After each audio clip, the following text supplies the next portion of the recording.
நான் இதெல்லாம் பேசிருக்க மாட்டேன்ல. மரியாதையா பேசு. உனக்கு என்னடா மரியாதை?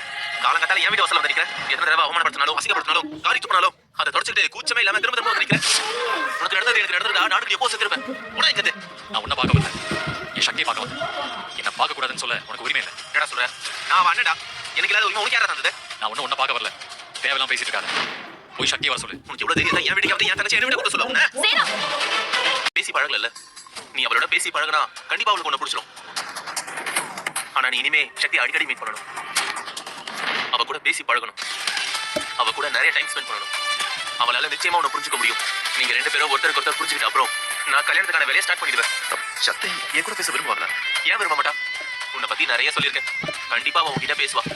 முதல்ல நீ சக்தியோட பர்த்டேக்கு வா, அதுக்கப்புறம் அவளே உங்ககிட்ட பேச ஆரம்பிச்சிடுவா.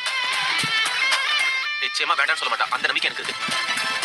நீ இவ்வளவு நம்பிக்கை சொல்லும் போது நான் கண்டிப்பா சக்தியோட பர்த்டேக்கு வரேன். ஓகே தீபன், ஆஃபீஸ் போலாமா? சார் தெரிய வரும்.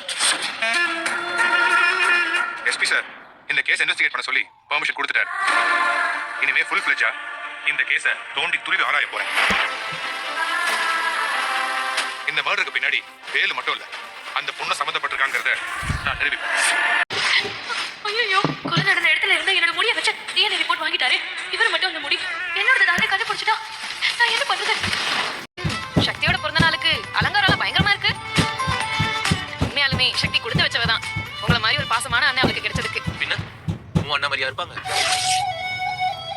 என் அண்ணனை பத்தி பேசினா உங்களுக்கு தூக்கமே வராதே. என் அண்ணனும் என் மேல ரொம்ப பாசமா தான் இருக்கும். எனக்காக என்ன வேணாலும் பண்ணும். அதான் பார்த்தனே உன் அண்ணனோட லட்சணத்தை. அதை பத்தி எல்லாம் வெளியே சொல்லிட்டு இருக்காது. கல்யாணம் பண்ணினா சக்தியோட வாழ்க்கை வீணா போச்சு. தீபனை கல்யாணம் பண்ணிட்டா அவ வாழ்க்கை சந்தோஷமாயிடும். நீ வேணா பாரு, இந்த ஊரே மூக்கு மேல விரல் வைக்கிற மாதிரி வாழ போறான். தீபன் இருக்கிற வசதிக்கு அவன் சுண்டி விட்டா எத்தனை பொண்ணுங்க வேணாலும் வருவாங்க. ஆனா அவன் நம்ம சக்தியை தான் கல்யாணம் பண்ண ஆசைப்படுறான்.